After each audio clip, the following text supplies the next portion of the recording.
Assalamualaikum warahmatullahi wabarakatuh. Perkenalkan, kami dari kelompok 3 akan mempresentasikan mengenai sifat termal bahan, konsep dasar, jenis, dan juga aplikasi praktis.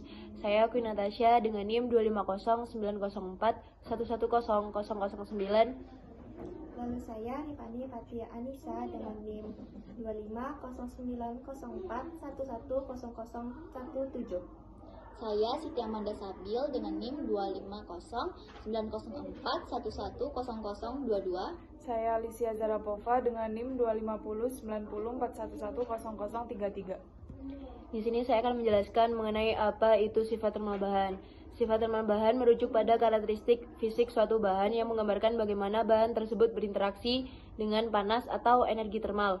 Sifat-sifat ini sangat penting dalam berbagai bidang seperti rekayasa, manufaktur, dan desain produk karena mempengaruhi bagaimana bahan itu menyerap, mengantarkan, menyimpan, atau memancarkan suatu panas. Misalnya, bahan isolator seperti busa memiliki sifat termal yang berbeda dengan konduktor seperti logam. Respon bahan terhadap panas tergantung yang pertama struktur atom.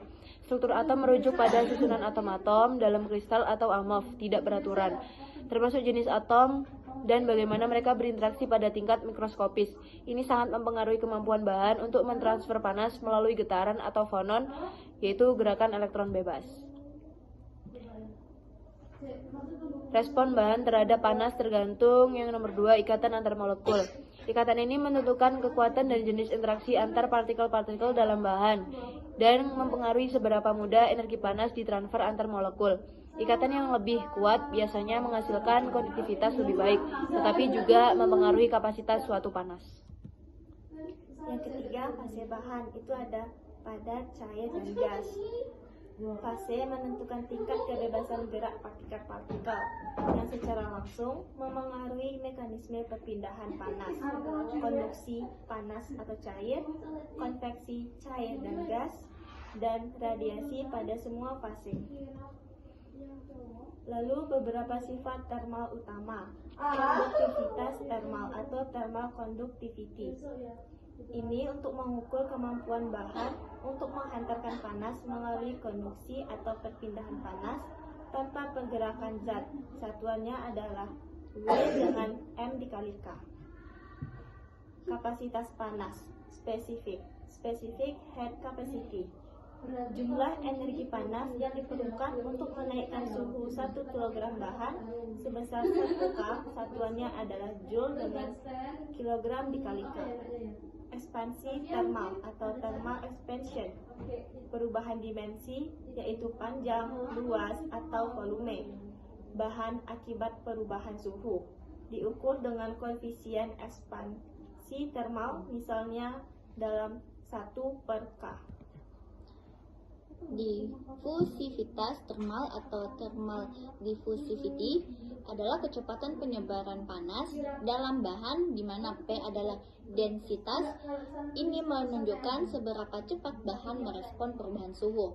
Kemudian emisivitas atau emissivity adalah kemampuan bahan untuk memancarkan radiasi termal seperti inframerah, yaitu nilainya antara 0 hingga 1. Kapasitas panas dan kalor jenis. Yang pertama, kapasitas panas. Definisi kapasitas panas adalah jumlah kalor, yaitu Q, yang dibutuhkan untuk menaikkan suhu suatu benda secara keseluruhan sebesar 1 derajat Celcius atau 1 Kelvin. Satuannya yaitu Joule per derajat Celcius atau Joule per Kelvin. Rumusnya itu Q sama dengan C dikali delta T, yang dimana Q adalah kalor yang diserap atau dilepaskan, C adalah kapasitas panas benda, dan delta T merupakan perubahan suhu. Yang kedua yaitu kalor jenis.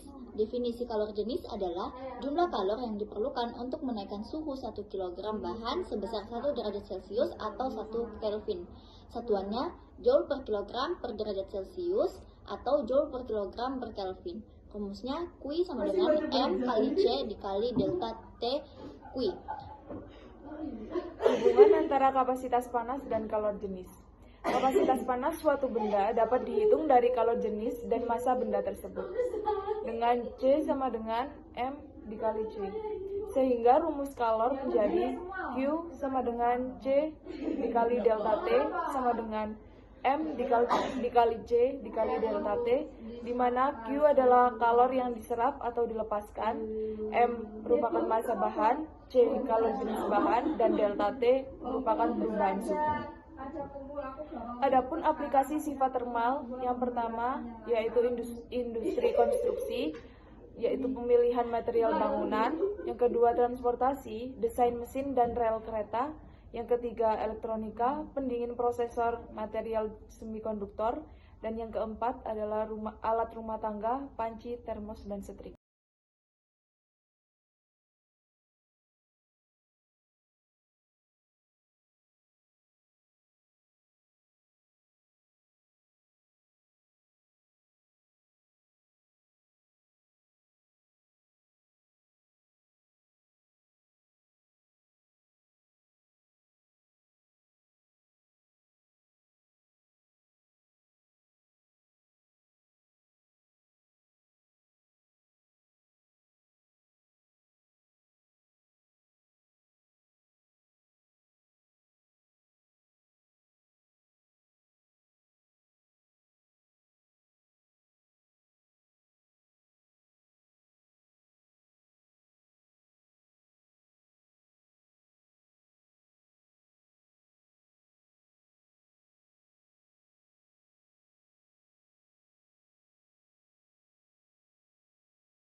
Sekian presentasi dari kami.